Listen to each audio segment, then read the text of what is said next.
Welcome to the Winged Wheel Podcast. Here to talk all things hockey are your hosts, Brad Crisco, Ryan Hanna, and Evan Lobsinger.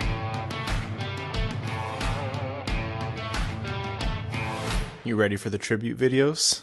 I am. It's tribute video season, baby. Yep, I can't wait for the Luke Witkowski one. Wait, did you guys see the Nick Leddy video that the St. Louis Blues put out? No. They're like, this is what you get with Nick Leddy, and there was no Red Wing highlights. It was all when he played on the Islanders. That's a tribute video. It's a shame because now St. Louis fans aren't going to know about the beautiful thick beard that they're getting to that team. Yeah, but some other guy showed up. It's like evil Nick Leddy. I don't know, man. That's going to be hard. I like the trade, but that's going to be hard for the Red Wings to replace. Couldn't get the beard? Oh, yeah. We also losing Witkowski also hurts the beard per 60. Yeah, it does. I mean, Witkowski, what did he play? Half a game this year, got hurt, and then got traded to St. Louis? Yeah. He'll be back again. They'll sign him the next time he's a free agent. It's a circle of life. Yeah, don't worry, Grand Rapids fans. He'll most likely be. Oh, all right. Trade deadline.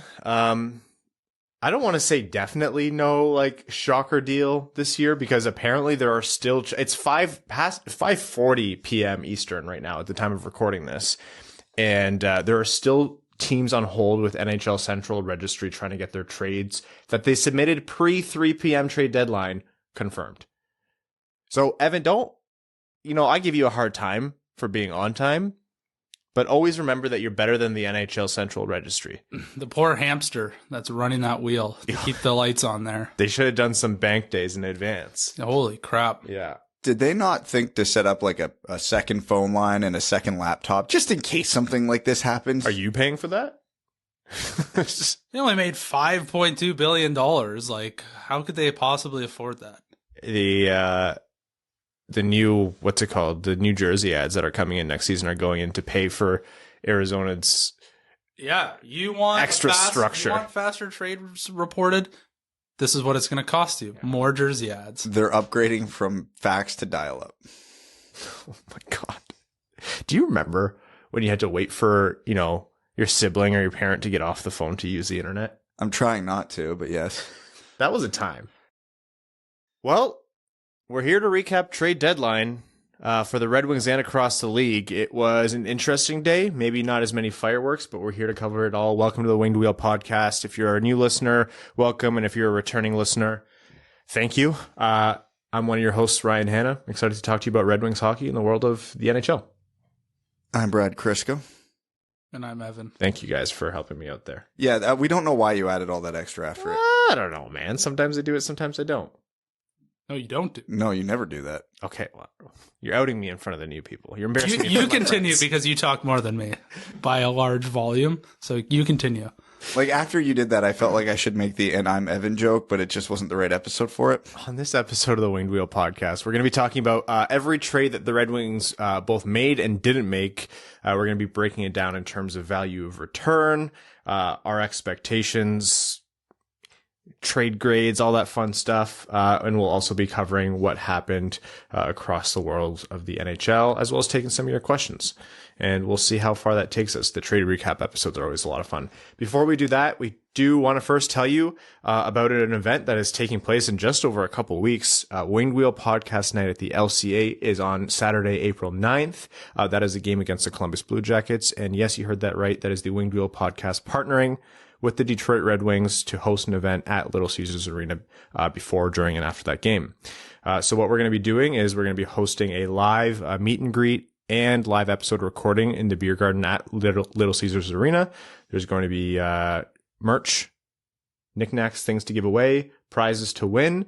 Ken Daniels and Mickey Redmond will be at the live recording of the episode. There's going to be a meet and greet with the host of the show, but more importantly with the special guests. Evan, yes. Evan will be there signing as many autographs as you please. And if he charges you for it, that's a scam. You actually don't have to pay.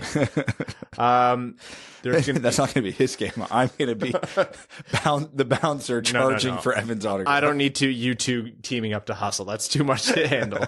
There's going to be some food and snacks out for you, and the bar will be open as well as if you want to buy drinks. The tickets will get you access not only to the event, but also to the game, and they have a special Winged Wheel podcast discount. During the game, you're going to be seated in Winged Wheel podcast sections. So we filled up the gondola. We have more seating available in lower bowl sections as well as the upper bowl, depending on your price point and where you want to sit. And then after the game, we're going to bring the party to Harry's Bar and Grill in Detroit. Harry's Detroit Bar and Grill, where we have the entire upstairs of the bar booked, and they're going to stay open as long as we're in there having fun. So more things to give away, more food, more drinks. And most importantly, a portion of the proceeds from every ticket benefits the Jamie Daniels Foundation, who we're extremely, extremely proud to partner with. So if you haven't already, get your tickets. The link is in the description of this episode, or go to wingedwheelpodcast.com/blog to find out more.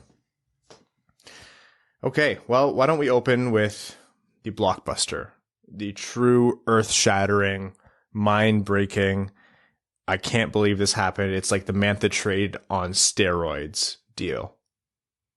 Troy Stecher to the LA Kings for a 7th round pick.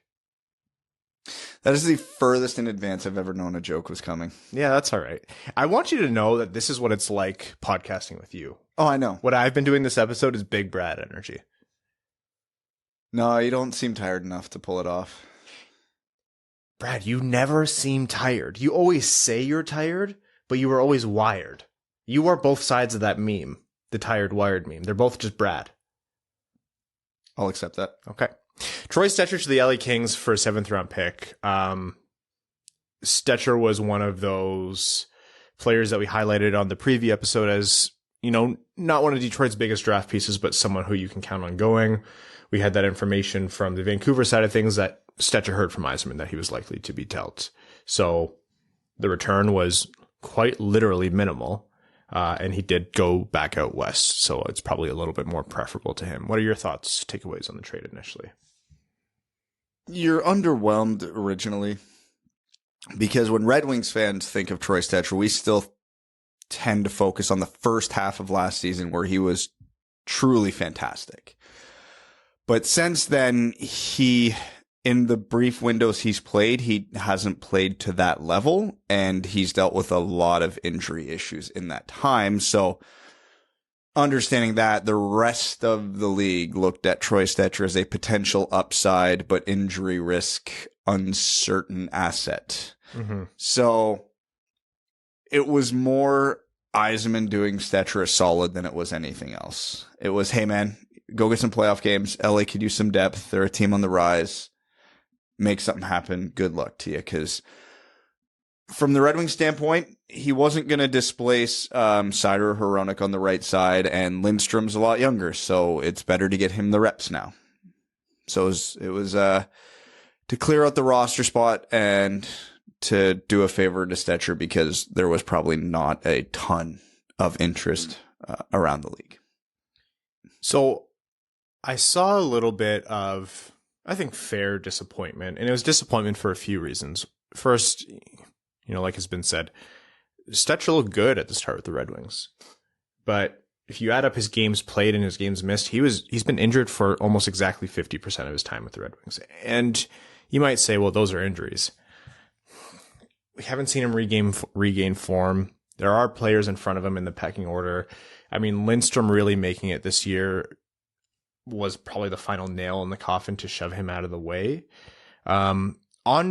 On basis of true talent, yeah, I agree. I would have loved to have seen more than a 7th from Stecher. If we saw the Stecher that we saw over at the start of his tenure with Detroit, we'd be talking rounds higher, like many rounds higher. If we got the first half of last season Troy Stecher the entire time, a 2nd round pick would have been the minimum because he was fantastic. And as we saw, and as we'll get to, the defensive market today and this week was nuts. Was batty. Yeah. It was stupid overpriced. It was crazy. But yeah, teams don't know the Kings don't know what they're getting in Troy Stecher because we haven't seen true Troy Stecher in over a year. Yeah. And that's just the harsh reality of the situation. Now, for Troy's sake, I hope he goes to LA and kills it. Because I hope they utilize him properly because that was an issue in Detroit. I don't think Blashill got the most out of him because, again, we're talking about one half of one season, but that first half of the season when he got to Detroit, the way he played there in that window, right now, if he was playing that way, he'd comfortably be the second best defenseman on this team. Yeah. Comfortably. There wouldn't be anybody else in the conversation. It would be Seider, a gap, Stecher, a gap, everybody else. But we haven't seen that Troy Stecher in over a year. And again, you can chalk that up to injuries. You can chalk that up to poor usage. You can chalk that up to whatever you want. It doesn't matter. The rest of the league doesn't care why. They just know that this is the reality. And it's important to remember, like, not regaining the form is part of it, right? Like, he could still be a little bit hurt. Was he underutilized? I think so, absolutely. Was he given absolute anchors for defensive partners? Yeah, 100%. Did he play poorly upon return from injury more than once? Yes, also yes. He was also on an expiring UFA deal.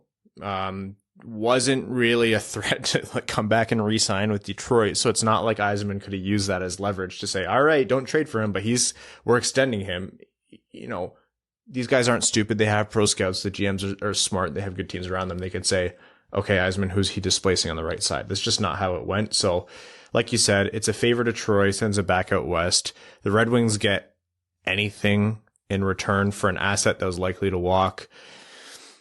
You don't have to be thrilled with the trade, but it's also just the reality of it that sometimes you have to get something when you know it's about to turn into nothing really quickly. I wish it went differently with Troy Stecher, and it's really kind of painful because we saw how it could have gone in the early days, but it's just not been that way for a long, long time. Yeah, there's really nothing else to add.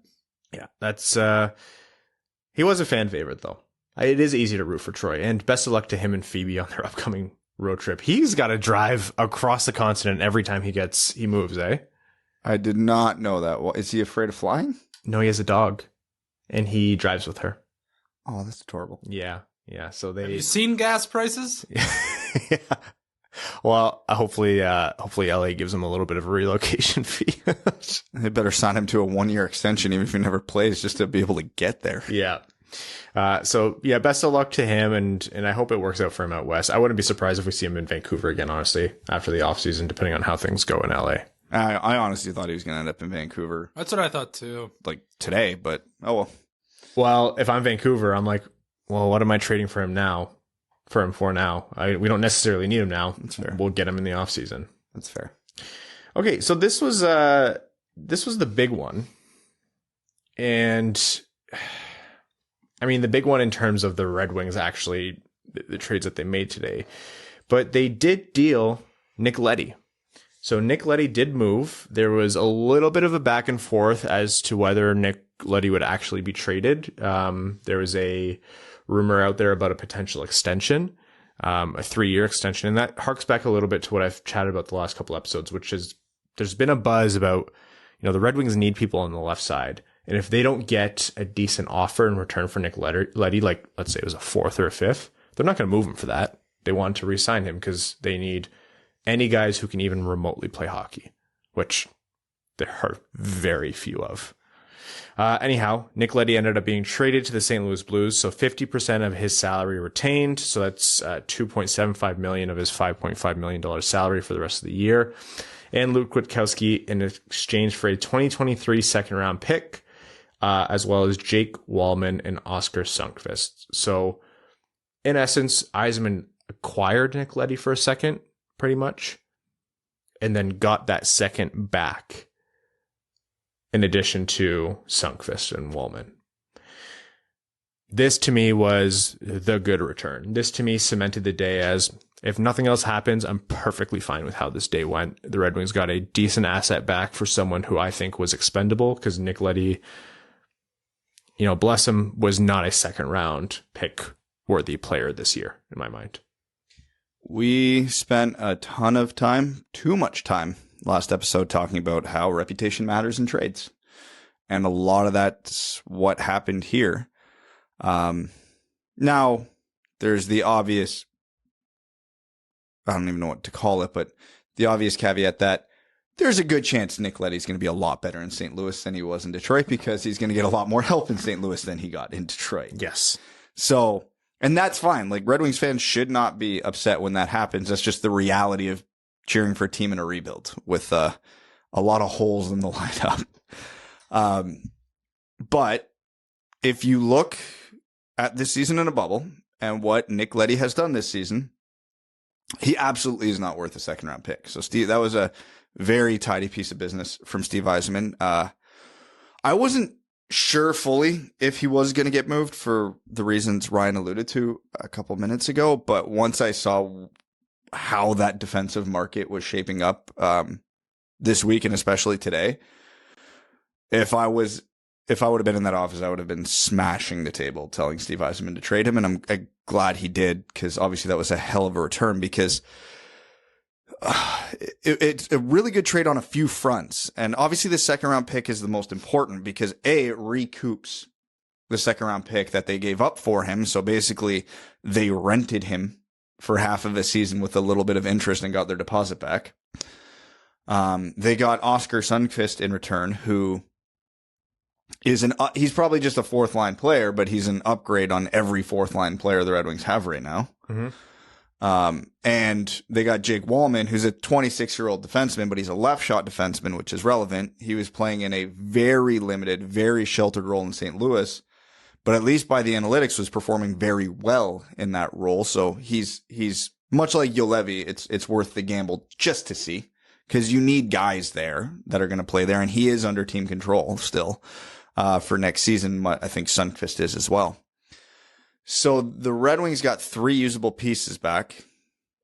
Not only is the second round pick recouping the one they gave up, but it's for the 2023 draft, which is irrelevant in terms of talent, because we have no idea how the second round of the 2023 draft is going to play out. But St. Louis is an older team.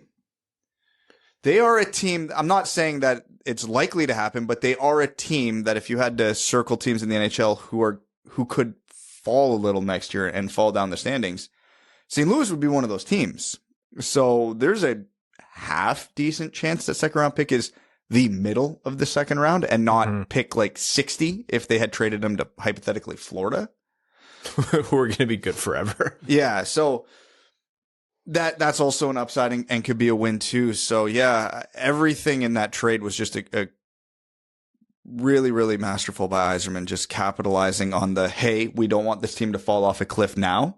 So I'm going to get 2 usable bodies who at least have a chance to play for this team for a while. Cause I think Sundqvist is 27 and Walman's 26. So not that they're going to be key cogs when the Red Wings are contenders, but they could be useful for a while. Yeah.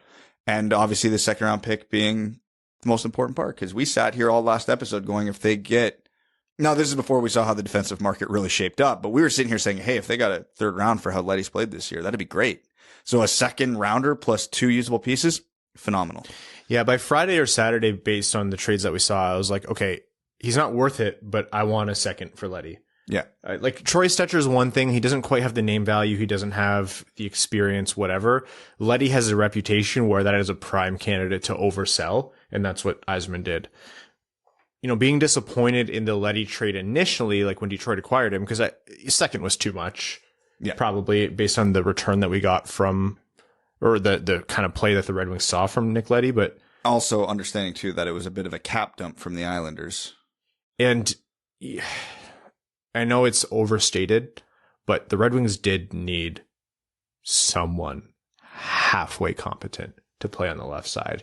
And disappointing though Leddy's play has been this year, again, you boil down his game, he does do things from the left side of the defense that legitimately other Red Wings defensemen could not do. Like, we're talking Danny DeKeyser was playing top line minutes and was replaced by Jordan Osterley, and that was a noted, objectively correct improvement. So Leddy did serve a purpose. The Red Wings essentially rented him for free for the season. And like you said, Brad, like, first of all, when I saw Sundqvist, I said, okay, Namestnikov is moving. You know, yeah, there's your replacement. You just need something in there. And Walman, like you said, it's intriguing. The sample's pretty small. Yeah. The Red Wings defensive core is not a forgiving environment for a player to come into and blossom. And that's going to be especially true now. But hey, it's, you know, better than having a warm body that doesn't have intriguing numbers. It's at least at the lowest possible return here is that is a guy to play for the rest of the season. Walman is an RFA at the end of the year, so there's some control there. And Sundqvist has another year left at 2.75, which, I mean, isn't a steal, but it is what it is. Cap space is not a concern for the Red Wings yet, including next season. The biggest thing for me was that they got that second pick back in return, and adding that I think was huge. So the Red Wings have 2 second-round picks over the next 2 seasons, which to me is massive. They have Washington's this year and St. Louis's next year. So all in all, that's, I mean, hot take is my favorite trade of the day, but one that I'm really happy that happened because, we were talking about the reasons why the Red Wings might keep Nick Leddy. And if we think back to, I think, last episode or the episode before, I agreed with you, Brad. Rather than keep Nick Leddy for the reasons that were rumored, I'd rather just go out and grab an Ian Cole or someone else to serve that purpose and sell Nick Leddy, and that's what they were able to do. Well, it also creates a very interesting dynamic for the rest of the year because obviously we've talked at length this year about what the hell is the Red Wings left side of the defense going to look like next year because everybody who was playing at the time was an unrestricted free agent. Now they have Juolevi, who's under team control for next year, Walman, who's under team control for next year, Osterley, who's under team control for next year, possibly Edvinsson coming in, who's obviously under team control for next year, and then Danny DeKeyser and Mark Stahl, who are UFAs. So the rest of this season, they have, 5 or 6 guys auditioning for those 3 or 4 spots next year. Yeah. And it doesn't really matter which of them pans out. They just need 1 or 2 of them to work. Because let's assume Edvinsson takes one of those spots because the way he's played in the SHL this year, assuming he has a good camp, he probably should be on the Red Wings next year. So really, you only need 2 of those other 4 guys to even perform halfway well. If Walman plays fine, Juolevi goes off a cliff, and Mark Stahl continues what he is and you re-sign him, okay, that's an improvement on what they had this year. That means Evan doesn't have to sign. Yeah, jeez, it's getting close. Yeah. Or if uncomfortably so. Yeah. I saw you on the treadmill the other day. Oh. Yeah, so right now it's what the Red Wings have done is created competition for an area that they're definitely going to need guys for. So guys, even though this is going into the end of the season, the part of the season where players don't usually have a lot to play for, these guys all have something to play for now because hypothetically, if Juolevi and Walman are great, Mark Stahl and Danny DeKeyser are going to see that, and then they might play themselves right out of a job next year if these guys play. Did you just say Danny DeKeyser? Yeah, okay, he's out, but I'm just saying. But Danny's playing for a job next year. He's going to be motivated if he gets into any games. He's not. Obviously, I know he's not going to do anything with it. His body won't let him at this point, but yeah, that's just going to be the dynamic for everybody in that position. For the record, we are going to be interspersing Steve Yzerman's comments from the press conference throughout this episode. So asked about the moves that were made today, Yzerman acknowledged that there weren't that many moves. They moved the pending UFAs, which is what he expected. And whether he was pleased, he feels that they got Leddy for a second and he was very helpful for the year. They actually did discuss an extension and couldn't come to terms on that. So they recouped on the pick. So it looks like they did try, and they just wanted a much lower number because Leddy cannot have come back and made $5.5 million again. No, absolutely not. And there's a rumor floating around on Twitter that Leddy wanted 5 years. The Red Wings were willing to go 3. Oh, 5 more years of Nick Leddy? No, thank you. Yeah, even 3 seemed like too much. Would you have done 5 years at $3 million? No, $2 million. No. Yeah, see, like they're not interested in that term at all. No, not even a little bit. Like when Leddy's 31 and he's a defenseman who can skate, he's got a few more good years in him. Probably not in Detroit, given what will be around him. But yeah, no, you don't give guys that age north of 2-3 years ever for any reason. Evan, your thoughts on the Nick Leddy trade, what this means for the future of the Red Wings defense and the return? Yeah, I thought it was good because, like you guys said, they paid a second and gave up Panic as well, but irrelevant. Yeah, doesn't even play anymore. Yeah. So, and then they got a second back. So right there, you're all good. Yeah. If it was just that, I would have been fine. Did you actually notice how they reported it? They only showed the 2 player picks first.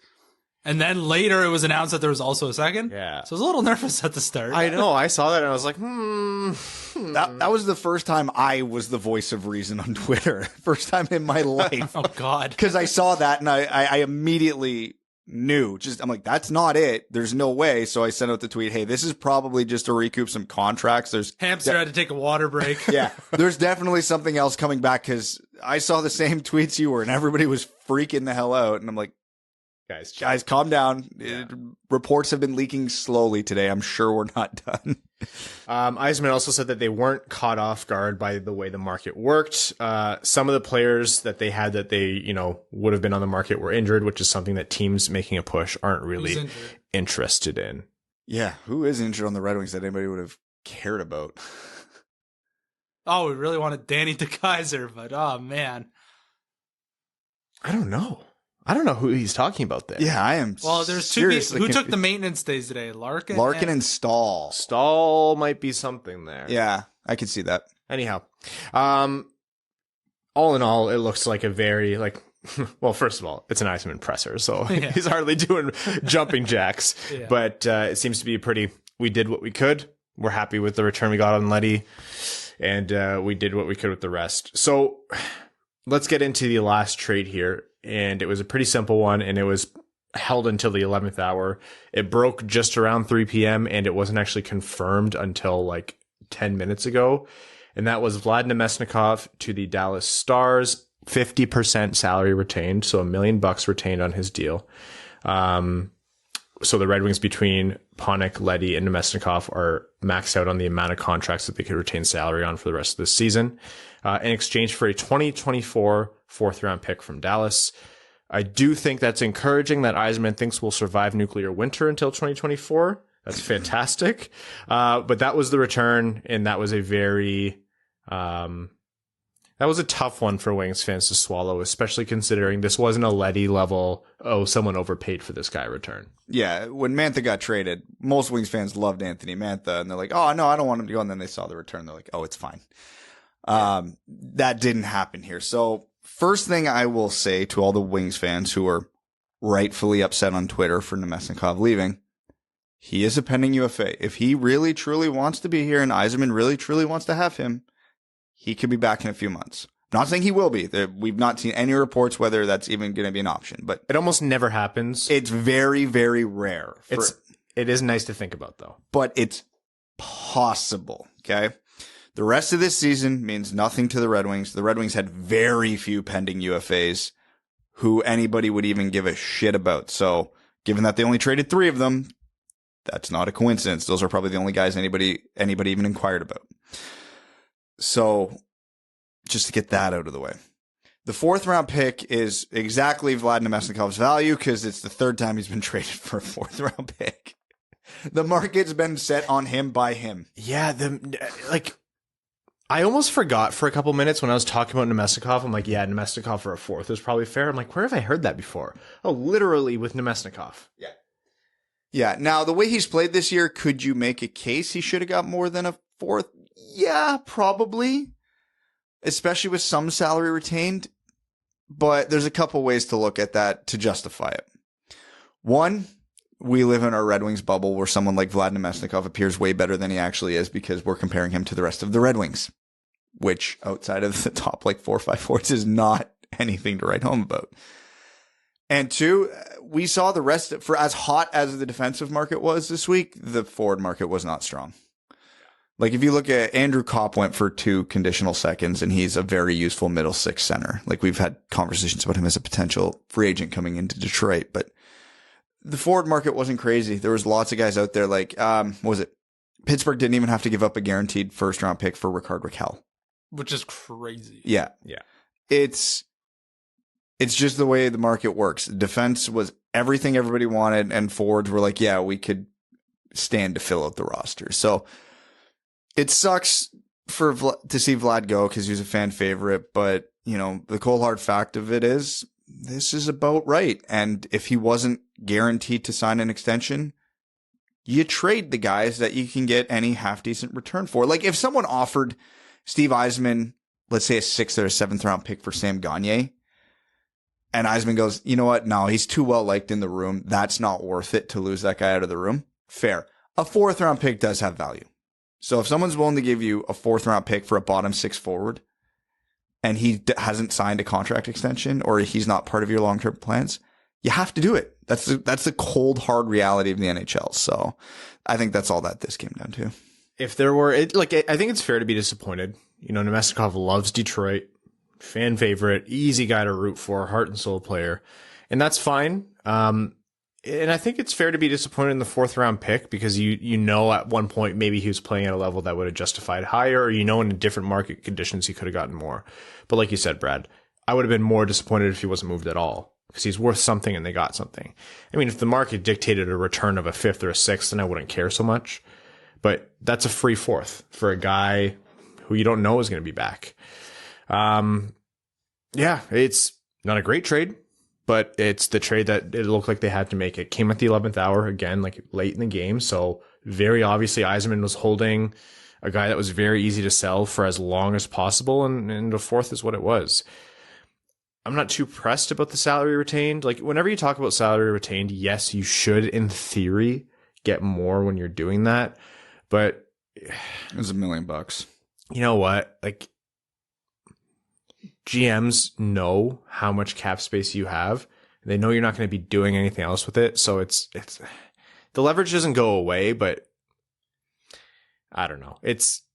The trade is, as Brad would say, fine. The return isn't great. I would have loved to have seen higher, but what is it? You want to put a grade on it? Give it a C.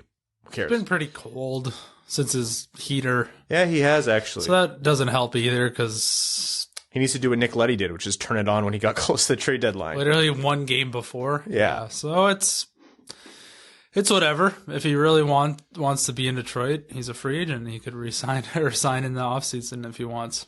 Yeah, I wouldn't bet that it happens, but if that helps people come to terms with it, then I actually can't think of an example where that's happened. Like on any team. It's extremely rare. It's extremely rare. Keith Tkachuk did it once. Yeah, that's only going back like 3 Holy years. Shit. That's just to kind of emphasize the point. I couldn't remember what I did at work on Friday. Some more news from Yzerman. He actually talked quite a bit about Walman. Been watching him for a while, and they believe he's a guy who got stuck behind a lot of other players in St. Louis. So who does that remind you of? Robbie Fabry, baby. Yeah. Yeah, so he's poaching the same team for that kind of situation. He said he's going to get an opportunity in Detroit. The only left-handed defenseman signed beyond this season is Jordan Osterley. So, and with Oscar, the only other right-handed forward that they have is Lucas, and he's going to bring some valuable penalty killing. He does have really good penalty killing numbers. This is true. Also, I will not tolerate this Mitchell Stevens erasure, but anyways. Yeah. Well, he's skating in a non-contact jersey, so he'll be back soon too. So the bottom. Thank God. Yeah. We really need to curb this losing streak. Well, Namestnikov's out, so now they have 2 good candidates to plug in and see what they got. And some additional notes here.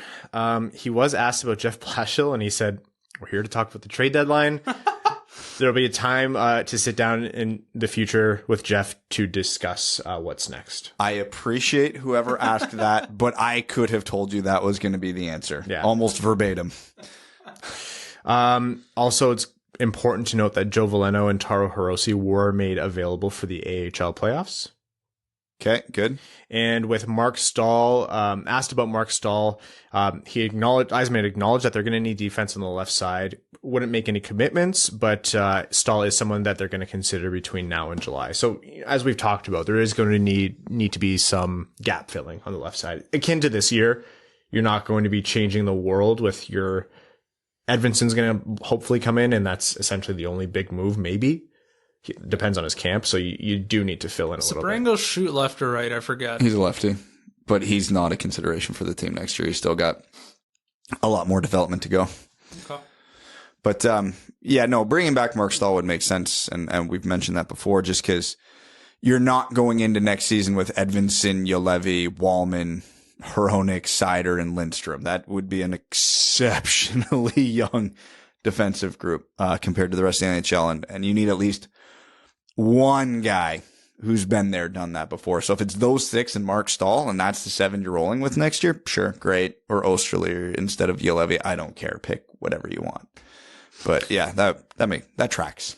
And on the AHL front, some more. They asked about Berggren, Yzerman noted how big of a part he is in that run in Grand Rapids, and to the point where they don't want to pull him away from there. So it's not looking like we're going to see Berggren this year, which is fine because it's more beneficial to, leave him to Grand Rapids and have him succeed there. So it's always good to get into Yzerman's head on this. The last thing here is, which is really notable, and we're going to be talking about Tyler Bertuzzi and, what was heard about him in a minute, but asked about Larkin and Bertuzzi, Yzerman said he's going to make it a priority over the next 18 months at some point, because they each have 1 year left on their contract, to sign them both to extensions. So that's pretty key. Does that mean, Tyler Bertuzzi is here to stay forever? No, absolutely not. We saw what happened with Anthony Mantha. And for those of you who are going to scream and yell at me that I'm only saying it about Bertuzzi, yes, technically the same holds true for Larkin. He's just waiting for his birthday. Leddy got traded a day after his birthday, but I think that's more of a function of the trade deadline than anything. But that is really notable. Tyler Bertuzzi was an interesting saga. After we recorded the podcast, Frank Saravalli put out on DFO, their pod, he believes there was a conversation at some point where Bertuzzi said, it wasn't a trade request, but he said he would be open to moving if that's what happened. Something to that effect. It wasn't a trade request, but just that he'd be okay with the idea of it. When asked about it, Bertuzzi and his camp came out and firmly said no. No, I want to stay in Detroit. That's my priority. I want to remain a Red Wing. It's up to you and what you believe. Players who it can stand to reason that a player could be open to the trade if asked by the GM, but wants to stay. Could be that something like, wires got crossed or whatever it might be, but still, it's not really a secret that Bertuzzi was available. Listen, if your GM comes to you, your boss comes to you and says, if I can get you on a team that could potentially win the Stanley Cup, would you be interested in that? I can't imagine a lot of people would say no. I think plenty of people would say no. I think 1 year left on your deal. And you're about to back the Brinks truck up. Yeah, 100%. Some guys it matters to guys where they live. It matters to them where the guys they play with, and it matters to them about their family and everything. So you could go play with Connor McDavid and Leon Draisaitl. I would not say no. Me personally? Well, if you had the skill set of Tyler Bertuzzi. Well, there are absolutely plenty of guys who would not go play in Edmonton. Well, I wouldn't go play in Edmonton. That was a bad example. Florida, Pittsburgh, Tampa, make your pick. Anyways. Oh, Florida, I'm there. Anyways, it does sound like there were some conversations around Tyler Bertuzzi. I believe there was something not substantial. I don't think they got anywhere close to a deal, but there was conversations with Pittsburgh who are interested. But based on what Pittsburgh had available, which is more of a player's hockey trade because they have absolutely no futures left there, and what Yzerman wanted for the Red Wings, which was, picks and prospects, futures, the deal fell flat. That was So they were kicking tires. I think it was more than kicking tires. From what I was able to glean, it got a little bit further than kicking tires, but, it was just all right, we're not going to be able to This isn't going to work. Yeah, we're not going to be able to meet in the middle here. That's about as far as what I know around Bertuzzi. I also think to some degree Hronek was being maybe shopped around as too aggressive of a word, but maybe they were gauging the market, which makes a lot of sense considering the kind of insane returns defensemen were getting. If you're going to move a guy like Hronek, this was probably a time where you can get absolute max value out of that. So none of those deals materialize, so all of that poof does not matter. It's immaterial at this point, but it is still interesting to know because to me these are signals. Yzerman's not looking to accelerate this rebuild, and if you think back to some conversations we've had over recent weeks, what do you do? It looks like Yzerman's more or less staying firm with his patient, slow, steady rebuild with a solid foundation outlook. Yeah, it makes sense because if, a player of Bertuzzi's caliber, you don't get rid of just for the sake of getting rid of him. It has to really blow you away. The timing of that Raquel trade is interesting, though, because that was a super last-minute deal between Pittsburgh and Anaheim. So that could have been one of those ones when Detroit and Vegas traded for Tatar because Vegas was all in on Erik Karlsson up until the last minute, couldn't get him, and then called Detroit, and they whipped something up quickly. So that could have happened there with Pittsburgh and Detroit where 2:30 rolls around, they haven't finalized anything on Bertuzzi. So, Pittsburgh was probably kicking tires on Raquel, said, all right, this is our priority now. Let's get something done. Mm-hmm. That very well could have happened. But no, yeah, it's going to create a very fascinating dynamic, though, because I think with Larkin, we know what Larkin is and what he's going to be, and probably for a good amount of time. With Bertuzzi, we still really don't. He's currently at his career high in points, and he hasn't broken 50 points this season. He will, but he hasn't yet. So it's not like Bertuzzi's out here putting up 80-point season after 80-point season. He's had 2 tough contract negotiations with Detroit. He'll have 1 year left. I'm not even going to mention the vax thing because who cares? Those restrictions are getting lifted all over the world, like month by month at this point. Yeah, I don't think that's going to be an issue. I don't think it's going to be relevant next year. But what do you do with a guy who's had 1 season of, quote unquote, elite level hockey? Because to me, as much as I love Bird, I'm not giving him a 7-8 year contract. The one thing that's on the books in terms of what you need to think about is he also had major back surgery. Mm-hmm. And he had it and he looks good, but back surgeries generally leave you in a degenerative state. Because I'm a medical doctor, I know these things. Don't tell my mom. Yeah, geez, she'll try to adopt me. I think she already did when both of you went over that one time, and she saw how much of her food both of you ate. And I grew up a scrawny little shit who was just way too picky as a kid. She honestly tried to kick me out at the end of the day and have you guys stay. She started calling me Ryan. It was weird. Sorry. She does that a lot. You're not the first. You won't be the last. But that's another major factor in the contract negotiation. So to say it'll be cut and dry would be wrong. I think it's going to be fair. I mean, if it is, that'll be amazing, but it's going to be very difficult to size that one up. Here's the thing. I think it's obviously there's a certain fluidity to this. If Yzerman can get Bertuzzi in on a good contract, and Bertuzzi seems to want to stay. You look at how much he loves playing in Detroit, and the fact that he outright said it around trade deadline, that means something. I don't think that means nothing. There's not, it's not that you absolutely have to move Bertuzzi for the reasons stated. But I think we can all say pretty confidently that this next contract negotiation is more likely than not going to be difficult.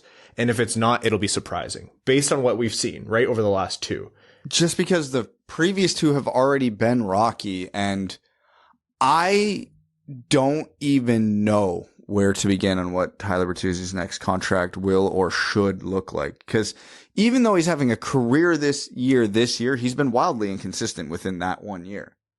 He's had more than a few games where he's looked downright bad. He has not produced on the second line like he did when he was with Dylan Larkin. So how much of that factors into the conversation? Hey, we're not paying you X amount of dollars because when you're away from our best player, you don't look like one of our best players. But when you are with our best player, you look like one of our best players. How do you pay that guy? Right? So that Guelph line's had their stretches, but it's not like they've been dominant a majority of the time since they've been put together. So you factor that in. Then you factor in the back injury. Then you factor in the previous complicated contract negotiations. Then you factor in like I said, he's only had the 1 truly elite season so far. With Larkin, I can take a pretty educated guess at what his next contract's going to look like. It'll be probably something long term. It'll probably be somewhere in the 7, 8, 9 million range, and everybody will be happy. I could see Bertuzzi's next contract being anywhere from 5 to 8, and I could see it anywhere being from 2 to 6 years. I don't have the foggiest idea of what would be fair for him right now. Which I do feel for him. Larkin has had the luxury of playing with Raymond literally all year, right? And Bertuzzi is the loser coming off that line. He's the one losing out more. They lost Bertuzzi, and that sucks. Your one winger goes from Bertuzzi to Namestnikov, and no offense to Vlad, he wasn't Bert when he's slotted up there, even on his better days. But Bertuzzi, yeah, Suter and Fabry aren't slouches, and they had that hot streak. But in general, it's a tough transition. So I'm not too quick to hold it against him that he's had games where he's looked off. My concern would be if he made it back onto that line and then we saw absolutely nothing from him.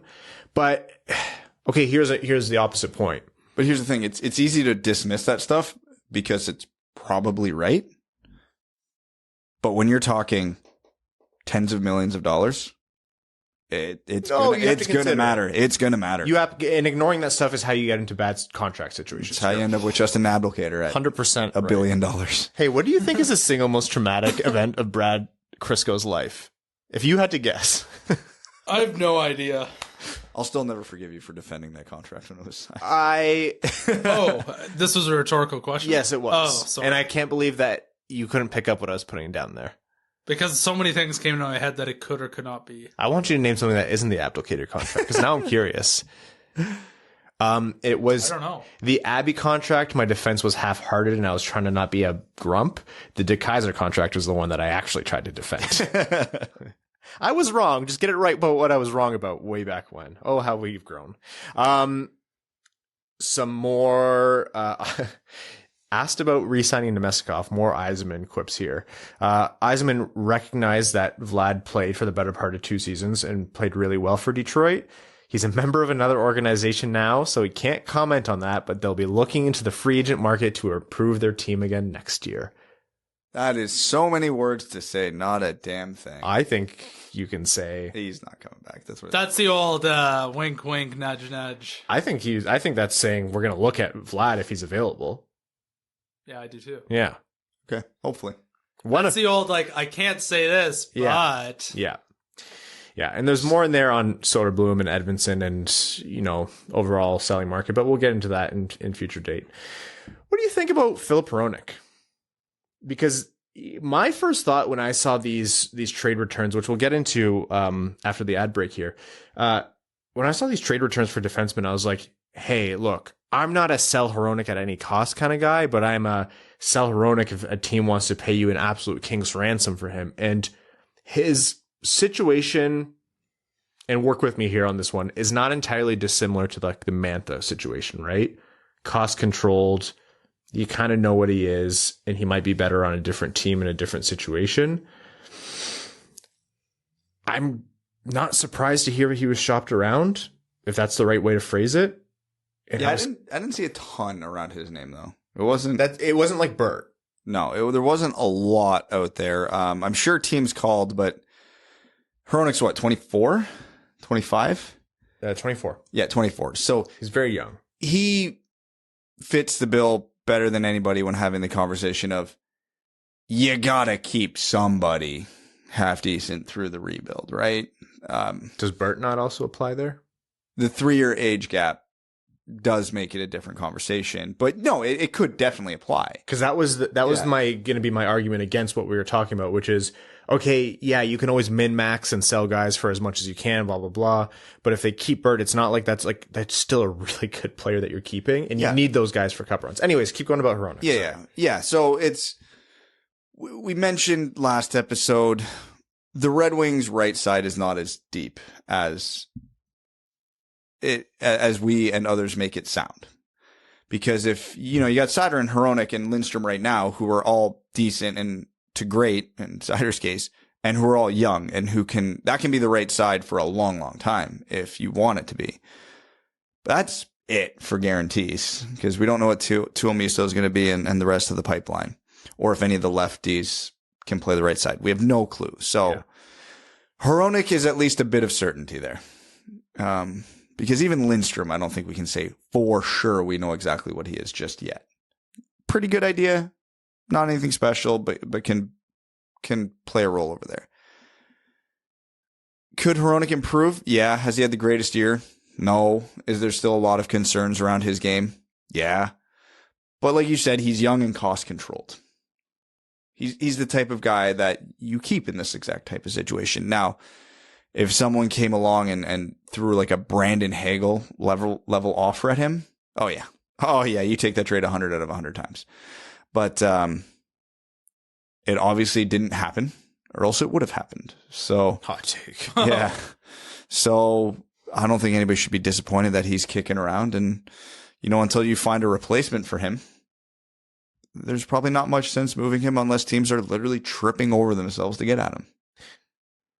All right, let's do draft grades. Steve Yzerman, the Red Wings, how'd they do? Trade grades. What? Trade grades. Did I say draft? Yeah. Do draft grades. Screw it. I'm doubling down. Do draft grade. No, trade deadline grades. How do you rate Yzerman's job for the Red Wings? I'll say a B plus. Yeah. Like, I wasn't expecting much. We didn't get much.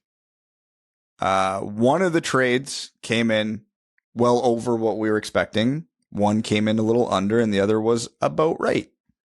So that's above average. Didn't blow us away, but it was above average. So I think a B plus is good. Yeah. I mean, we knew the Red Wings weren't going to be a pure seller. So we're not sitting here like, why are we still sitting here with all these assets that we should have moved when we know the team needs to, continue in some fashion next year.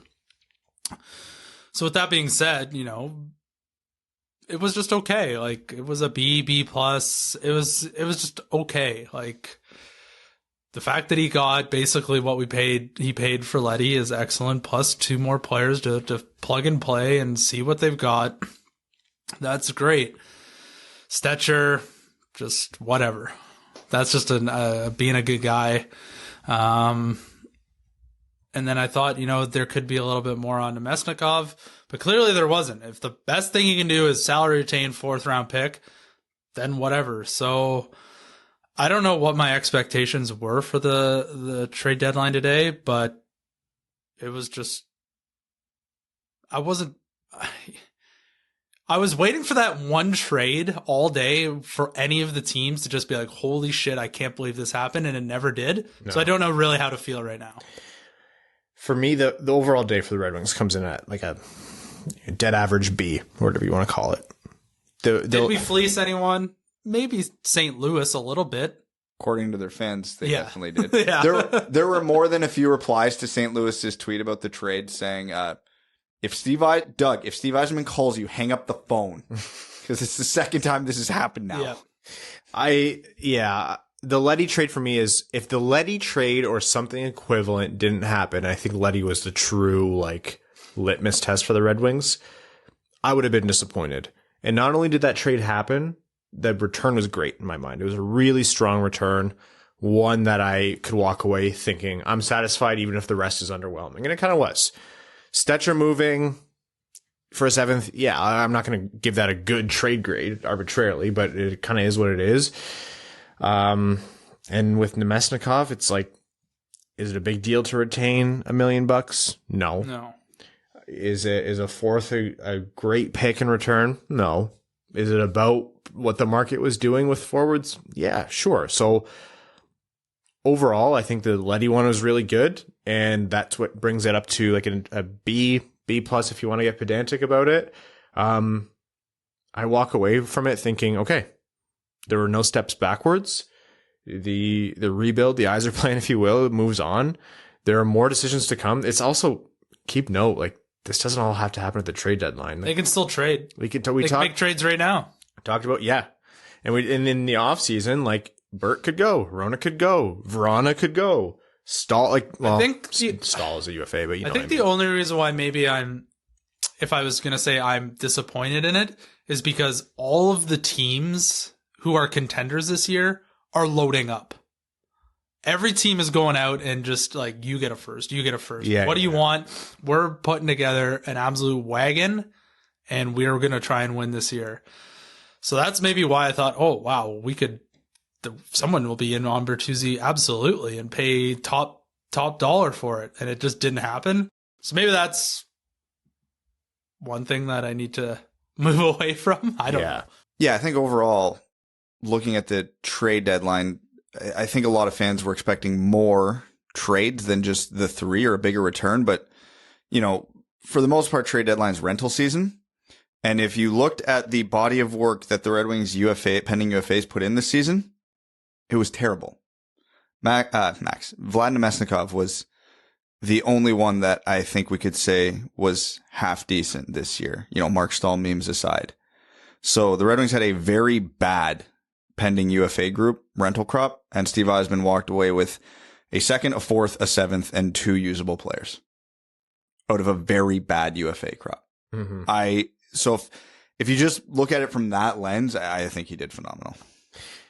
Yeah, they didn't give up years of control, like cost controlled contracts. Like this isn't Mantha. They didn't give up that many years. It was just 20 games for each player, rest of the season, give or take. So Stecher was a regular healthy scratch. Nick Leddy was bad for the Red Wings, and losing Namestnikov hurts, but like you said, it's 20 games. All right, we're going to be talking a little bit more about the trade deadline and then taking some questions. But before we do that, I do want to tell you that this episode of the Winged Wheel podcast is proudly brought to you by the FanDuel Sportsbook, sponsor that gives hockey fans what we really need, especially on maybe somewhat dull trade deadline days, even more excitement. There's so many reasons why FanDuel is America's #1 sportsbook, from ease of use in registration, deposits, and finding your best bets. And withdrawals are quick and easy. When you win, FanDuel pays your winnings back in as little as 24 hours. They're also always running great odds boosts and specials every day with some big super boosts each weekend. Now listen to this. FanDuel is letting you place your first bet risk-free up to $1,000. Just place a bet on any game and FanDuel will refund you up to $1,000 back in site credit if you don't win that first bet. If you win, you keep the cash. If you lose, you get that grand back in site credit. Now, what we want you to do is download the FanDuel Sportsbook app to get started with that risk-free bet of up to $1,000, and be sure to sign up with promo code WWP so they know the Winged Wheel podcast sent you. That's FanDuel Sportsbook, promo code WWP. You must be 21 and older and present in New Jersey, Pennsylvania, Illinois, West Virginia, Indiana, Colorado, Iowa, Tennessee, Virginia, or Michigan. First online real money wager only. Site credit is non-withdrawable and expires in 14 days. Restrictions apply. See sportsbook.fanduel.com for details. If you have a gambling problem, call 1-800-522-4700 in Colorado, 1-800-BETS-OFF in Iowa, 1-800-9-WITH-IT in Indiana, 1-800-GAMBLER in New Jersey, Pennsylvania, Illinois, or Virginia, Tennessee Redline 1-800-889-9789, 1-800-GAMBLER.net in West Virginia, or call 1-800-270-7117 in Michigan. All right. There are literally trades being confirmed right now. It's 20-7. This is hilarious. Yeah, like trades that we've heard of, or Victor. I just found out Victor Rask got traded to Seattle. Oh yeah, that one happened as in the middle of you talking. Like, my God, it's almost 7:00. Yeah. Okay, so I'm gonna read out some notable trades. Travis Hamonic. My God, you want to start with that one? Hey? I want to start with. We have to start with that one. That one was that like. Ottawa. He went on waivers this year, right? Yeah. He cleared waivers. They could have had him for his contract and the waiver fee, which is a few grand. And there's a few too many Pierres in Ottawa. But here's the thing, too. Every Pierre is an extra Pierre in there. Nobody claimed Travis Hamonic for two reasons. One, he's bad at hockey.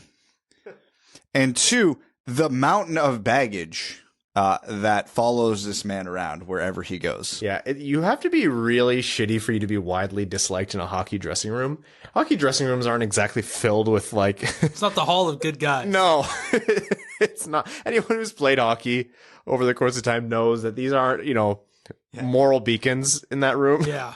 Not everybody's played hockey, but I assume most people understand what a frat party is. Just think of that. Yeah. Yeah, anyways... Because there were some people who came out after that trade saying Vancouver Canucks are very happy to have this guy out of their room. And that information almost never comes out after a trade, right? Like, unless some dude's got a long history. Ottawa gave up a third-round pick for him. And then Vancouver's like, oh, we're going to go take a third-round pick and trade for Travis Dermott, an actual usable defenseman with potential. And Ottawa got Travis Hamonic. Is a third-round pick going to sink them? No. Is it a terrible, terrible, terrible sign that your team that is not good enough to be making a push is giving up assets? Giving up assets for such a forgettable player in terms of impact on the ice? As someone who is there during the worst, most awkward years of do we rebuild or do we keep going of the Red Wings and what Ken Holland did for that period of time. Going to stop you there. Not a relevant point. The rebuild in Ottawa is over. That is true. They're adding. They did say it. They said it. Clear it. Man, am I happy they're in our division. Yeah. I feel legitimately bad for Sens fans because between their owner, the team, management, they deserve none of this. But it's just so nice to know there's going to be a team in our division that will never challenge the Red Wings, no matter how long it takes Detroit to get good. Other notable trades, and I think this is when we started to understand that the trade market was going to go nuts. Brandon Hagel went from Chicago to Tampa Bay. He and 2 fourth-round picks, 2022 and a 2024 fourth-round picks, in exchange for Taylor Radish, Boris Katchuk, a 2023 conditional first and a 2024 conditional first, both of them top 10 protected, to Chicago. It is not as bad, I think, as it was made out to be, and a few people made this point. He's cost controlled for 2 more years, and he's an RFA upon expiry, and he's been producing pretty well. But that's a hefty sum. You don't see that every year at the trade deadline. Multiple firsts. This is what a flat cap does, where when you have a legitimately good player, albeit like at best a middle 6 player, but you have him cost controlled for cheap, that becomes incredibly valuable, especially to teams like Tampa who are right up against the cap. Hampus Lindholm did end up moving from Anaheim, 50% salary retained in exchange for, there was some he and Cody Curran and then John Moore and Urho Vakanainen went the other way. But Anaheim got in return Boston's 2022 first, 2023 second, and 2024 second. All in exchange for Hampus Lindholm, and then they promptly extended Hampus Lindholm for 8 years at $6.5 million per year, I believe it was. That was a tidy piece of business for Boston right up until they signed that extension. Someone made a point. Boston's not going to be anywhere close to competing by the time that's a problem, and as funny as it is, that's actually fair. It's very relevant, yeah. The back half of that contract is probably going to be terrible, but I think you're right. Boston's not going to care. Claude Giroux went to Florida with a couple of AHL guys in a 2024 fifth in exchange for Owen Tippett, a 2023 third, a 2024 first. That's conditional for top 10 protection. That one to me was a symptom of Claude Giroux has a no trade clause or whatever it was. Well, it was reported that Giroux was only willing to accept a trade to Florida. And we saw how that went last year when Taylor Hall would only accept a trade to Boston, how low of a return that got.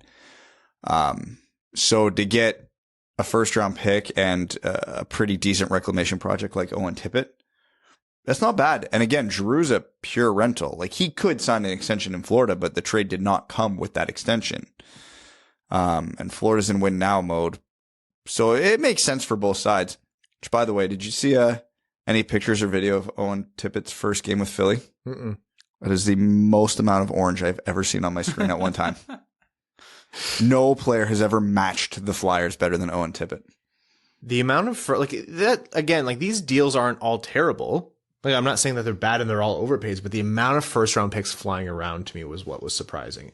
It seemed like, and Yzerman said this, like the heavy hitters were going in, like they were holding nothing back, to the point that when we got to, all right, the guys ahead of Nick Leddy are out of the way. Okay, the guys out of Namestnikov are out of the way. Or can a team take on Bertuzzi? It's like, I have nothing left to give.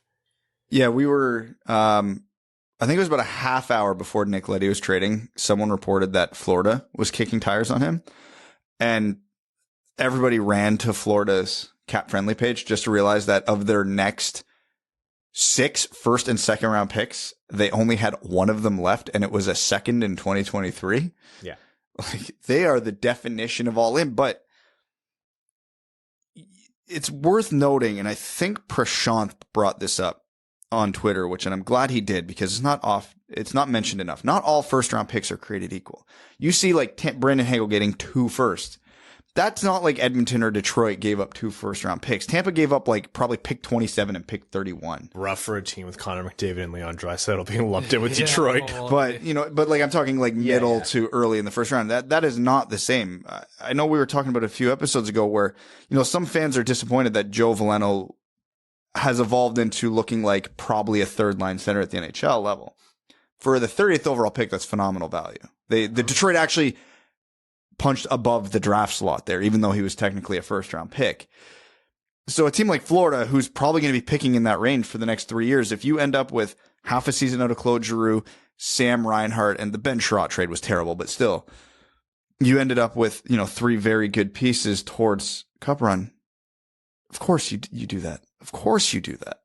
Because they're not giving up, Mo Seider. They're giving up Joe Veleno, which, again, there's value to those players, but a 30th overall pick is not contributing to Florida's next 2 or 3 cup runs. It's I know as Red Wings fans, we're hoping for first round picks because, well, just objectively in a rebuild, you'd rather have pick 31 than pick 62. But, if you're a team on the other end of that, who cares? Toronto went out and got at 50% retained Mark Giordano and Colin Blackwell in exchange for a 2022 second, a 2023 second, and a 2024 third. I don't hate that one from them. No, that's, again, no first round pick in there, so it's going to be a bunch of late second round picks in all likelihood. Giordano is not the player he used to be, but he's still really good. And Toronto, with Muzzin being out for the rest of the season, looking like that's an upgrade still. So, yeah, of course they should have done that. Giordano literally he has a no move, and they asked him for a 10-team no trade list, and he was like, I don't care, trade me wherever. And they're like, no, legally we need you to give us a 10-team no trade list. He's like, I'm serious, trade me anywhere. And they were like, we need this. And he just gave him 10 non-playoff teams because he had to. Man, he wanted out of Seattle. Wow. Mark, we appreciate you giving this to us in writing, but this just says Ottawa 10 times. Marc-Andre Fleury did move 50% retained to Minnesota in exchange for a 2022 second that upgrades to a first if the Wild go to the conference finals and Fleury has at least 4 wins in the first 2 rounds. So, I mean, I guess if the Wild know they're going to be in cap hell very soon, that's fine. Kind of an interesting deal. Yeah, I have to look at this trade 2 ways because on the surface, I don't love this trade for Minnesota because I don't think they're super serious cup contenders.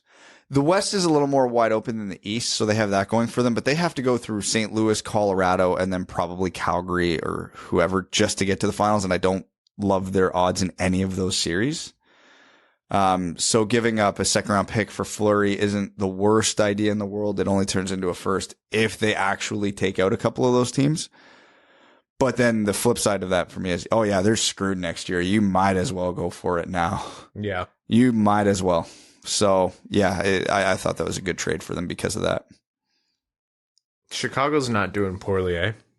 It's unfortunate now that they seem to have a competent GM who is moving in one direction. It's funny because like Kane was available, DeBrincat was available, and I don't I have nothing against people who are interested in those guys, but there's a lot of questions like, hey, should the Red Wings pick up DeBrincat? And it's like, look, would Steve Yzerman, would Jeff Blashill, would every fan of the Red Wings, would Dylan Larkin love Alex DeBrincat on the Red Wings? Oh my God, yeah. You have to understand that teams that are in the same position as the Red Wings, if not a little behind, they're not going to do the Red Wings a favor. So I'm not saying those trades will never happen. And I'm not even saying the Red Wings are necessarily far away from trying to make those trades if they do ever happen. But I don't think the Red Wings are quite there yet to be giving up the assets that Chicago would look for, which is, if you're a fan of the Red Wings, futures for a DeBrincat type. You have to know that you are not far away from competing. Otherwise, you are wasting years, you are wasting picks, and you're wasting prospects. The way I kind of benchmark this for the entire NHL, to make trades like that, where you are making that trade and you have to include a first-round pick in it, because you're not getting a DeBrincat without a first-round pick in there or that level of player at that age. Yeah. Are you positive that first-round pick is going to be in the back half of the first round? Because if it's not, you don't make that trade. Mm-hmm. And that's not even because obviously the value in a top half of the first round versus second half matters, but that's your benchmark of should you be acquiring? Because if you're not picking in the back half of the first round, you're not competing. Yeah. So you can sit there and go, there's a reasonable chance that we're going to get a player as good as Alex DeBrincat with that first round pick because it's going to be like 11th overall.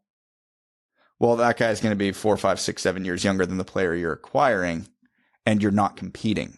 So on two fronts, that trade doesn't make sense. Once you're in the position, like I just talked about a few minutes ago, Florida, Tampa, where, yeah, we're giving up pick 25, 28, 30. Oh, yeah, you try to make those trades every day of the week. Once you're there, the Red Wings are not close to being there. I want to talk about one last thing before we jump into overtime here. And there's going to be more in future episodes. We're not done with the trade deadline. We'll be covering a little bit more about how things have shaken out from the league. With our luck, the moment we're done recording, there will be some bombshell that's going to drop and it just wasn't, pushed through the hopper. Because like you said, the hamster can only run so many consecutive hours before the SPCA comes. The Red Wings still have decisions to be made. And we talked about this. They want to extend Larkin and Bertuzzi, and that's Yzerman saying the right things, but I also believe it. But that doesn't also mean that something can't happen before that, and also doesn't mean that something can't happen after that. They have to pick a direction. And again, Prashant very well, in a very well articulated manner, brought this up. The Red Wings have to pick a direction. You can't half-ass it. They're at an awkward point where you have to decide, I want to capitalize on the years that seem to have been shaved off the rebuild and try to get better now, or I want to fully commit to the long-term vision, take the few more years of pain and really build that solid foundation, which means you have to look at players like Vrana. You have to look at players like Hronek, maybe. I know there's an age difference, and you have to look at players like Bertuzzi. Not necessarily all of them have to go, but if there's a monumental return in there somewhere, you should probably consider taking it. I don't think it is so cut and dry in Yzerman's head, which no one has ever been in, except for Yzerman, so don't take this as gospel. And I think it's a little fluid. I think the way Bertuzzi negotiates is going to inform a lot. I think the way Hronek maybe plays for the rest of the season and into next is going to inform a lot. And I think the way Vrana finishes out the season is going to inform a lot. There's a bunch of variables and there's not one set concrete path. And Yzerman would scoff at you if you pretended there was. But I do think, if I had to guess, that Yzerman is erring towards it's exciting, I know, but rebuilds take a long time to do right. So we are still going to stay on the hard but good path here of taking our time. My hot take is that one of Bertuzzi, Vrana, or Hronek aren't on the team to start next season. I could see that because, to your point, the way I look at this is right now the Red Wings essentially have two cores, and you have to pick which is the one that's more likely to win the Stanley Cup and build around them. You have the core that is currently in their prime: Larkin, Vrana, Bertuzzi, Hronek, Nedeljkovic. Can you build around them to win a cup? And that doesn't not include Edvinsson, Seider, Raymond, all the prospects, because they're going to come in the next year or two. But how good are they going to be in their first few years? Not everybody is Mo Seider, right? Or you look at your second core, the wave that's coming through: Edvinsson, Seider, Raymond, Kosa, Johansson, all the players in that age range who are in the Red Wings system right now. Can you build a cup winner around them? And again, that doesn't mean that Larkin and Vrana and Bertuzzi can't be included. Teams that win cups have multiple players over the age of 30 when they do it. But you have to pick your core and you have to focus on that, because you can't half-ass it. You can't extend all those guys into their mid-30s and then run out of money for the second wave of guys coming through. If you're up against the cap because you signed Larkin $9 million, Bertuzzi $7.5 million, Hronek $6 million, Nedeljkovic $6 million, and all of a sudden, oh shit, Mo Seider needs a raise and we're right up against the cap. That's what you have to avoid. And again, I'm not even going to sit here and care about, oh, you got to trade Bertuzzi for assets. I think the Red Wings are past that. I think they have enough in the system right now, enough picks, enough prospects to work with, that they don't need to acquire a ton more, because unless you're getting lottery tickets for 2023. I'm not saying they can't trade these guys. Yeah. There's absolutely value in trading a Vrana and a Bertuzzi. I'm just not saying they have to. Okay. Like I said, there's nobody on this team that's untouchable. You get the right offer, you take it, but it has to be the right offer. Where my focus and concern, and I have full faith in Yzerman to not do this, is you can't overcommit to that older core. You can't do exactly what I just said, which is shell out big bucks to all of them and run out of money. Now, the obvious implication there is, yes, now you are going to trade some of those guys for futures because A, you can't afford to pay them all. And B, yeah, you probably still want a few more lottery balls in the hopper. You want a few more prospects. And I understand the Red Wings have a billion prospects right now, and they are not all going to play for the Red Wings. The Red Wings prospect pool on the left side of the D is ridiculous right now. It's so good. They all can't play, but what are those? They're still assets. You know, if you're sitting there with a 22-year-old Donovan Sabrango who looks really good in Grand Rapids, but there is not a spot in him for Detroit, you will probably pretty easily be able to flip him for, you know, the second or third line winger that you need, or the backup goalie that you need, or whatever you need. These are still assets. So yeah, that's kind of what Yzerman has to decide and plan around. I think the answer is pretty obvious. As much as we like Bertuzzi, Larkin, Hronek, and Nedeljkovic, I don't think they're the centerpiece of a cup winner. So now you have to, with Mo Seider, you have your franchise defenseman. With Lucas Raymond, you have your franchise winger. Kosa looks like he could be a franchise goalie. And they're all around the same age, which is super exciting. I think, and I know this gets hate, and you know, it's full. I fully welcome it because it's a little bit of a double standard as to how I talk about Bertuzzi. But I think Larkin factors in there for two reasons. One, they don't have enough centers right now to come up to displace him. Yeah. Two, he's the captain, and that does mean something, especially in Detroit. And three, I'm throwing a bonus one in here. There's the not every team is going to be built out of young stars. You need a guy who's been there to lead the team. A veteran. Larkin has been pretty reasonable on contracts so far, and Yzerman drives probably the hardest bargain of most, if not all, GMs in the NHL. I think that core that you said in terms of best talent, yes, makes sense, but I still think if the Red Wings are to be competitive for cups within the next reasonable window over 5 to 8 years, Larkin will be there. Yeah, and I will go further, and I will say of that older core, air quotations, that we're talking about, if the Red Wings want to win the cup in the next 10 years, they probably need to keep 3 of them, at least 2. They can't afford to get rid of that much talent. Like I said, every cup winner has multiple players who are contributing in their 30s. Whether or not they're as good as they were at 27, 28, whatever, doesn't matter. They're still good players. The contract situation is what Yzerman has to control very tightly with those guys. Because again, you need to leave money for the younger crew and the acquisitions you're going to bring in to support the younger crew. Because even if you have Seider, Raymond, you drop, let's say the Red Wings win the lottery and get Shane Wright. Yeah. If you get rid of all of Larkin, Vrana, Bertuzzi, Hronek, that's a lot of holes that you have to fill that are not going to be adequately filled by the 4th, 5th, 6th best prospect in your system. That's just not going to happen. If Albert Johansson turns out to be great and a second pairing defenseman, okay, but he's not a franchise changer. Like, you're still banking on Edvinsson and Seider, and who else is filling out that defense? You still need those bodies. And at least with, Larkin and Vrana, et cetera, you know what you have in those guys. And hopefully you get them to come in on a reasonable contract. So, yeah, I think Yzerman's not stupid. I think he's thinking exactly what we're thinking, and I think he knows. Now it's just a matter of walking that tightrope to get it done. Your take on the direction of the team, the players we listed, any hot takes you have, like I had. Is there anything left? We're taking some heat from Evan. We took too long to get to him again. Holy shit. That was like a university essay where you're just trying to hit the word count. Oh, welcome to the Winged Wheel Podcast, where we have our 2 biggest fans and our 1 biggest critic all on the same table. Yeah, I think the only thing really that I could possibly add there is the sooner you figure it out, the better. Well, because then instead of having, the way I look at it in my mind is you've got like 2 circles and they're both moving down this x-axis that is time. And they're this far apart.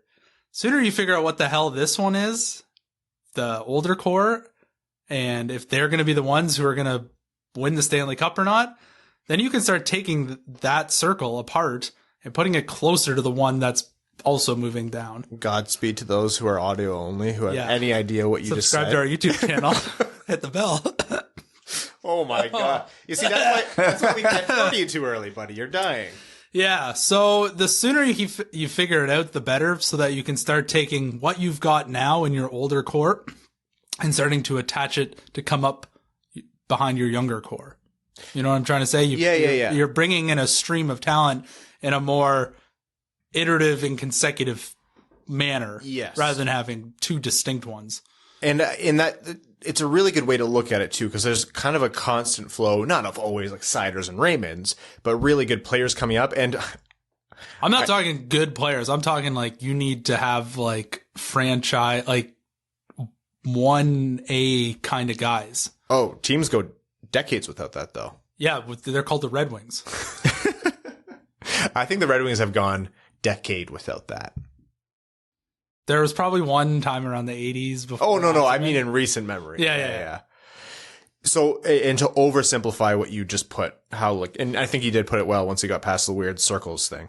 Well, that's how I see it in my head. It makes a lot more sense, but it probably makes no sense to anybody. What's a weirder place, Evans' head or Steve Yzerman?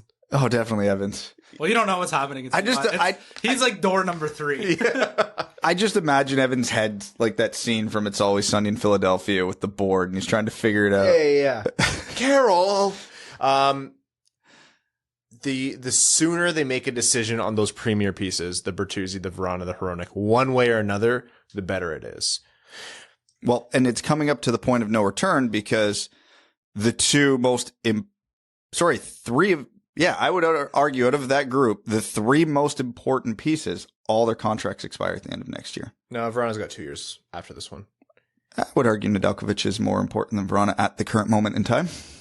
Oh, yeah, that's fair. I hadn't even considered Ned. Yeah, so Ned's up, Larkin's up, Bertuzzi's up. I think Ned will be an easy re-sign. I don't think he'll be a tough negotiation at all. I hope you're right, and I think you're right. But it's going to be 3, and like I said, you can't overpay all 3. If at least one of them has to come in, like we'll call it better than league value. I'm so curious to see the Bertuzzi and the Larkin contracts because those will be. It's not Stamkos level in Tampa Bay, but we all remember how that one went down in Tampa Bay, where like Stamkos was taking interviews everywhere but Detroit. It seems that really screwed us over, right? Yeah. We also assumed that the Red Wings would have made the right pick in taking Jacob Chychrun, which I have no confidence in. No, but I will not forget that. Ever. No, that one was rough. But yeah, Yzerman, like he was ready to let Stamkos walk, and then Stamkos ended up staying for a cap number that worked so well for Tampa Bay, and here they are 2 cups later challenging for a 3rd. So, and that's exactly what Yzerman has to do with all these guys. Here's my number. You take it or you don't, because that's the benefit of this situation and the benefit of building around the young core. You don't have to keep those guys. Obviously, I want Larkin to stay. I want Bertuzzi to stay. I want Vrana to stay. I want Ned to stay. I like all of them. And if they all come in on reasonable contracts, fantastic. But if one of them plays real hardball, Yzerman can just let him go or trade him at the deadline as a rental. Yeah. And that's got to be the mindset. And again, like I said, I have full faith in Yzerman to do that. Okay. Why don't we get into overtime now? Again, we're going to have more conversations, not just about the rest of the trade deadline, but the players that the Red Wings brought in, Sundqvist and Walman, as well as their moves and the thoughts moving forward over the next episode or so. So, trade deadline conversation isn't over, but let's jump into overtime, which is brought to you by our Patreon supporters, patreon.com/wingedwheelpodcast. To all new patrons, thank you so much for joining and supporting the show. We can't tell you how much it means to us, and for patrons who've been with us, you're the heart and soul of what we do. So, hey, if you're not in the Discord, it's a good time. Missing out. It is a good time. We had a great time today, just losing our shit over trades and just making fun of everyone who just says, I'm hearing reports of this and that.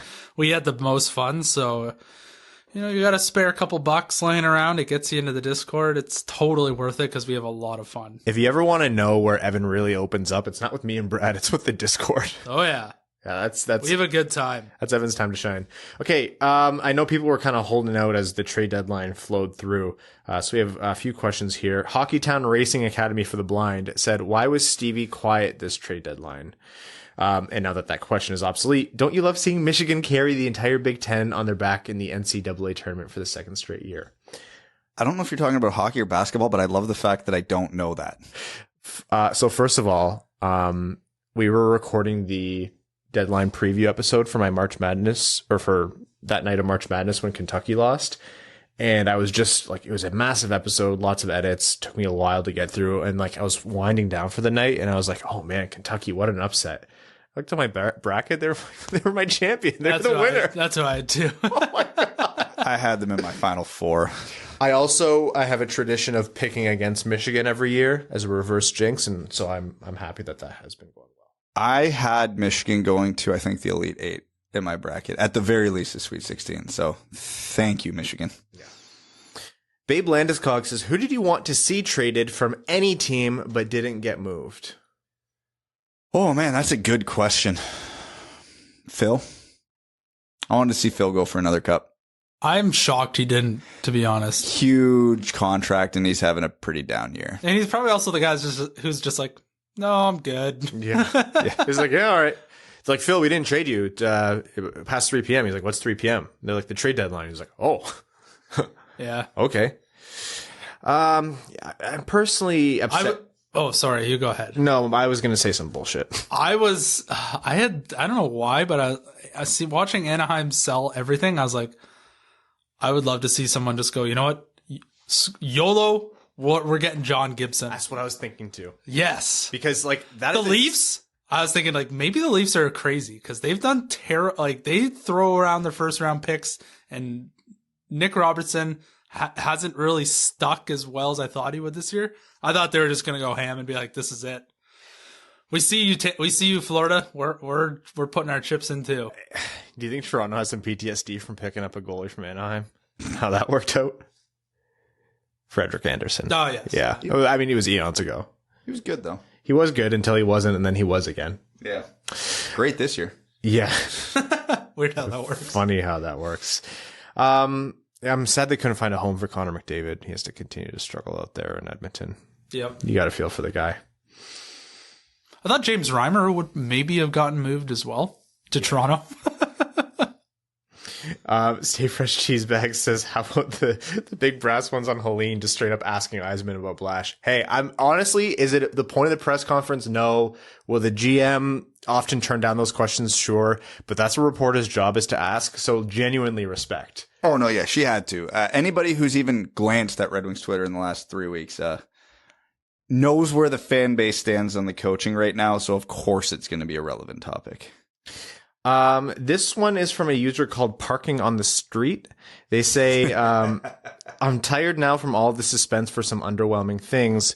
They were good trades for, good trades for the value though. Just waiting for them other ones to come through the hopper. Do you think the players that the Red Wings got from the Blues will have a positive impact on the team this season? They can't be any worse than the players they're displacing. Not the players they were traded for, but the players that they're probably going to knock out or down the lineup.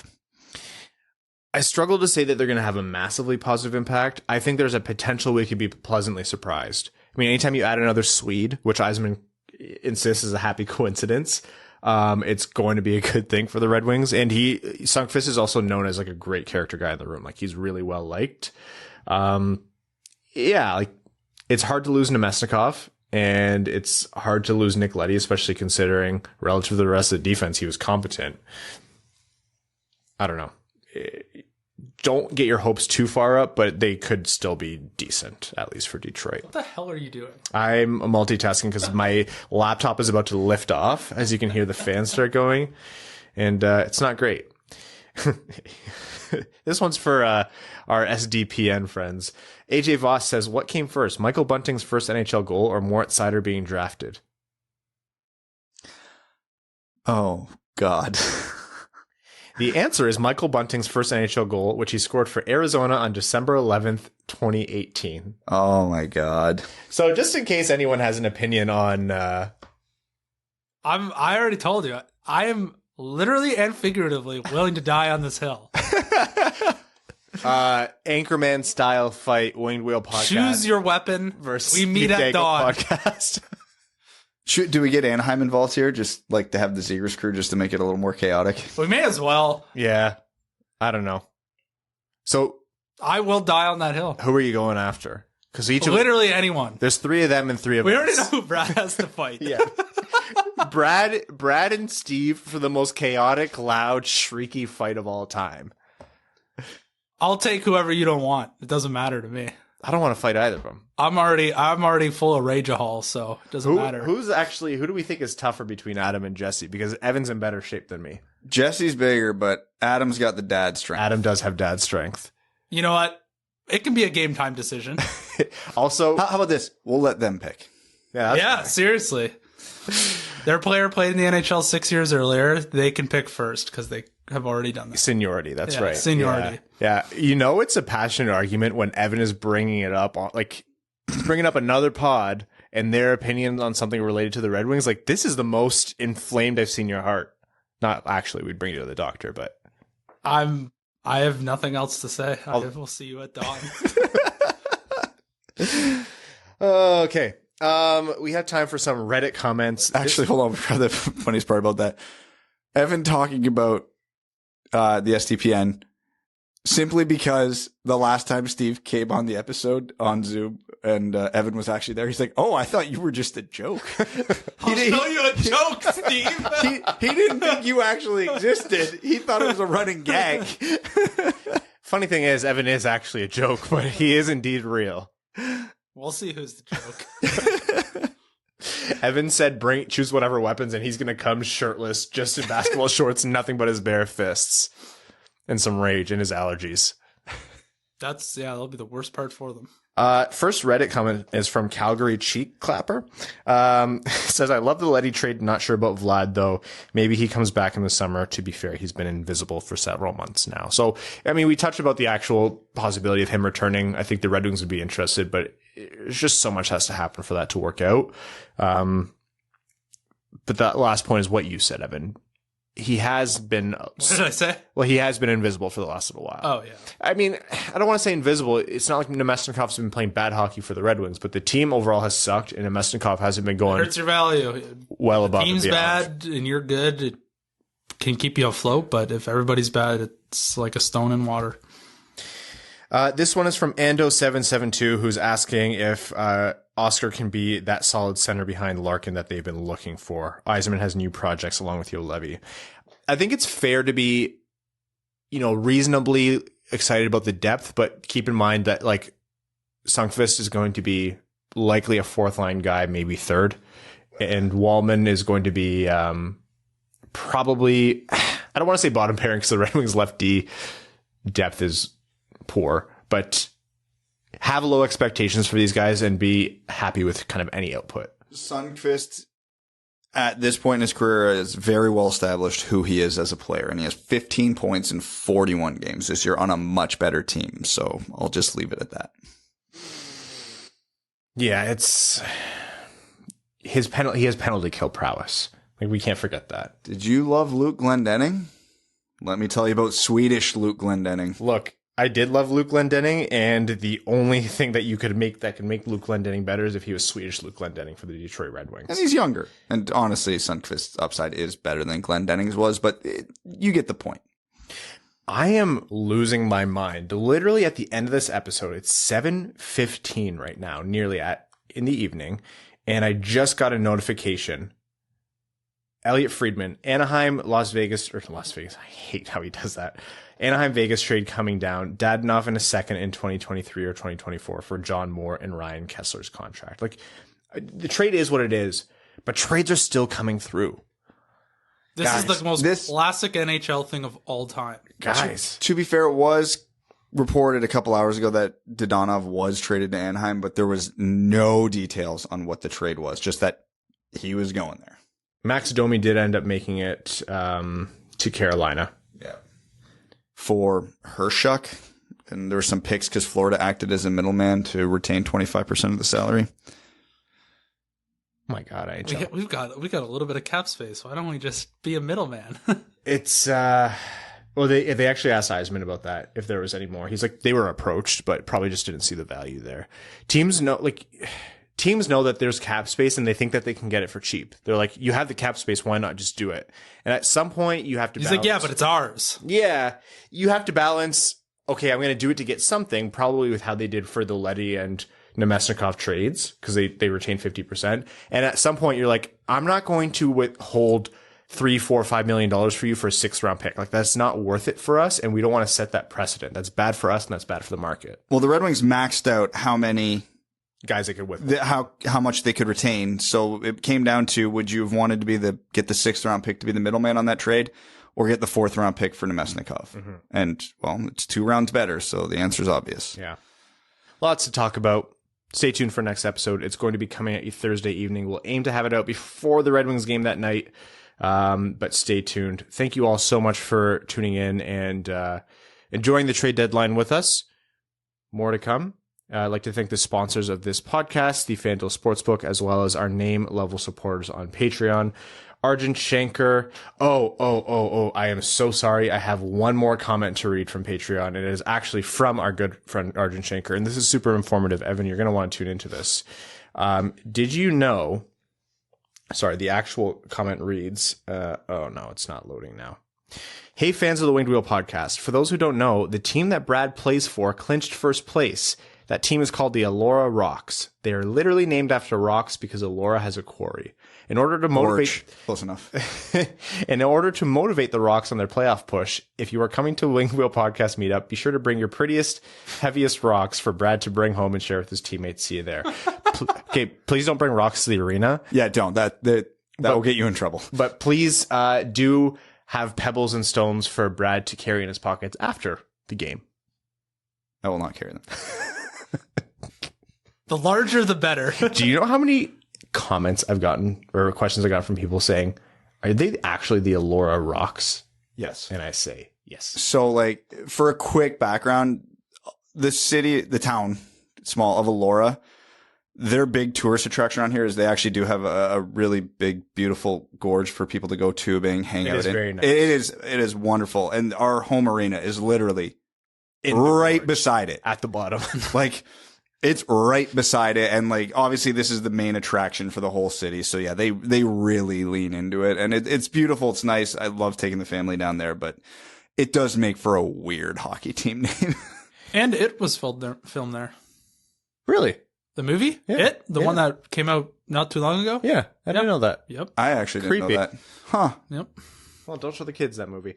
Thanking all name-level sponsors, Arjun Shankar, Yves Bartels on behalf of the Sarah Grand Foundation, Kyle Karagitz, Nick Perks, Brett Bailey, Terry Driver of the number 69, Crying Ryan Hand has been in a Slam-a-Jamathon, Taylor Tadgell, Matthew M. Rice, B. Diz, Boos Lobsinger, Carl Brutanen Analuski, Chimmy, Citizen High Five, CJ Sully, Craig Kibble, Daniel Garcia, Derek Enstam, DJ Denton, Give Blood, Fight Probert, Greach, Hana Lee, Helen Keller, Lost Alligator, Hassam Al-Qassem, Jay Gollum, Jacob Turner, Justin in the Angry Mob, Kalen Wood, King Tone, Kyle Hashman, Marcus, Matt McKay, R.A., Ryan Hubbard, Scott Martin, Stay Fresh Cheesebags, Zach Spring, Andrew Bohan, Sam Bankson, Adam, I wish I could finish like Ernie, Antonio Gracias, Babe Landeskog, banging out a quick one with Brad Crisco, Ben Barron, Connor Layton, Dave W., Eric Sinkowski, Evans Bingo Card. I'm not reading that one. Hello, something. James Laporte, Jeremiah Dovo, Jeremy Brocker, John Evans, Josh Yelton, Kevin McCracken, Quaz, Logan Stull, Matt Keeler, Matt S., Max $1 million, Papa Woody, Parking on the Street, Revi DeLuca, Terry Actual, Trevor Pellavar, Zach Handyside, and Zach McCann, a driving range superstar. Thank you all so much. We'll be back with you Thursday. You survived the trade deadline. Thanks for tuning in to the Winged Wheel Podcast. Be sure to check out wingedwheelpodcast.com, where you can subscribe to the show on iTunes, Spotify, or wherever you get your podcasts. You'll also find links to other ways to support the show, such as Patreon, official podcast apparel, and more. And don't forget to follow the show on Twitter at Winged Wheel Pod. And of course, the hosts at Brad Crisco, at Ryan Hanna WWP, and at Hockey Town Evan.